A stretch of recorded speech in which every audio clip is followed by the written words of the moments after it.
ಮಕ್ಕಳಿಗೆ ಆ ಹೆಣ್ಣುಗಳು ಕೊಡ್ತಾ ಇಲ್ಲ ಗಂಡು ಹುಡುಗರಿಗೆ, ಮತ್ತು ಹೆಣ್ಣು ಮಕ್ಕಳನ್ನ ಬೇರೆ ಕಡೆ ಮಾಡ್ಕೊಂಡು ಹೋಗ್ತಾ ಇಲ್ಲ. ಇಂತಹ ಸ್ಥಿತಿ ನಿರ್ಮಾಣ ಆಗಿದೆ. ದಯಮಾಡಿ ಮುಂದೊಂದು ದಿನ ನಮ್ಮ ಪಂಚಾಯತಿಯು ಸಹ ಇದೇ ರೀತಿಗೆ ನಾವೆಲ್ಲ ಮನಸ್ಸನ್ನು ಓಲೈಸ್ಕೊಳ್ಬೇಕಾಗುತ್ತೆ. ಯಾಕಂತೇಳಿದ್ರೆ ಇವತ್ತು ನಮ್ಮ ನೀರು, ನಮ್ಮ ಕೆರೆ ನಮ್ಮ ಹಕ್ಕು, ನಮ್ಮ ಗ್ರಾಮ ನಮ್ಮ ಹಕ್ಕು. ಯಾಕಂದ್ರೆ ನಾವು ಹಕ್ಕಿನಿಂದ ಬದುಕ್ತಾ ಇದ್ದೀವಿ ಇಲ್ಲಿ.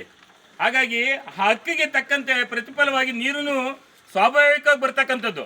ಆ ಸ್ವಾಭಾವಿಕವಾಗಿ ನೈಸರ್ಗಿಕ ಸಂಪನ್ಮೂಲ ಬರ್ತಾ ಇರ್ತಕ್ಕಂಥ ನೀರು ಇವತ್ತು ಕಲುಷಿತ ಆಗಿ ಆಸಿಡ್ ಯುಕ್ತ ನೀರನ್ನು ಕುಡಿಬೇಕಾದಂಥ ಅನಿವಾರ್ಯತೆ ಬಂದಿದೆ.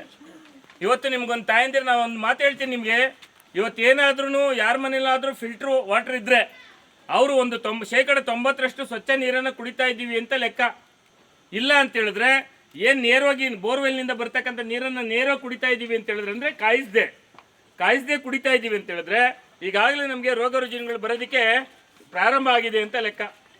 ಈಗಾಗಲೇ ನೀವು ನೋಡಿರಬೇಕು, ಸಾಸುಲ್ ಹೋಬಳಿನಲ್ಲಿ ಯಾವುದೇ ಮಕ್ಕಳನ್ನ ನೀವು ನಕ್ಕಿದ್ರೆ ಅವರು ಪಾಚಿ ಕಟ್ಟಿರ್ತಕ್ಕಂಥ ಅರಿಶಿನ ಪಾಚಿ ಕಟ್ಟಿರ್ತಕ್ಕಂಥ ಹಲ್ಲುಗಳು ಕಾಣ್ತವೆ. ಯಾಕಂತ ಹೇಳಿದ್ರೆ ಅಷ್ಟು ತೀಕ್ಷ್ಣತೆ ಆ ನೀರಿಗಿದೆ. ಆಮೇಲೆ ಅವು ಯಾಕಂತ ಹೇಳಿದ್ರೆ ಬೇಗನೆ ಉದುರು ಹೋಗ್ತವೆ, ಅವು ಬೇಗ ಮುದುಕರಾಗ್ತೀವಿ ನಾವು.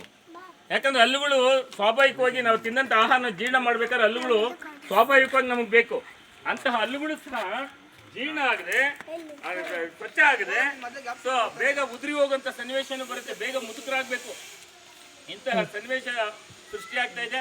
ಅದಕ್ಕೆ ನಾವೆಲ್ಲ ಒಗ್ಗಟ್ಟಿನಲ್ಲಿ ಬಲ ಇದೆ ಅನ್ನೋಂಥದ್ದನ್ನ ರೂಪಿಸ್ಕೊಳ್ಬೇಕಾಗತ್ತೆ. ಇವತ್ತು ಇಡೀ